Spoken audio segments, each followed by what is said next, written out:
A barragem do Miringuava está entrando em uma fase decisiva.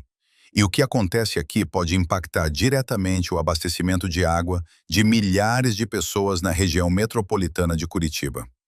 Localizada em São José dos Pinhais, essa estrutura é estratégica para garantir segurança hídrica, principalmente em períodos de estiagem, quando o consumo aumenta e os níveis dos reservatórios ficam sob pressão. Não se trata apenas de uma obra, mas de prevenção, planejamento e estabilidade para toda a região. Nos últimos anos, o Paraná enfrentou uma das mais severas crises hídricas da sua história recente. O racionamento afetou milhares de moradores e reforçou uma lição importante.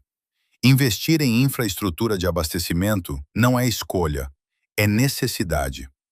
Cada avanço aqui representa mais capacidade de armazenamento, mais segurança para o sistema e mais tranquilidade para quem depende diariamente da água que chega às torneiras. Neste vídeo, vamos mostrar do alto a situação atual da barragem do Miringuava, as intervenções em andamento e a dimensão real dessa estrutura que trabalha silenciosamente para proteger o futuro hídrico da região. E o Voe Drone seguirá acompanhando cada etapa dessa evolução, até que a barragem atinja sua capacidade plena e cumpra totalmente seu papel no reforço do abastecimento.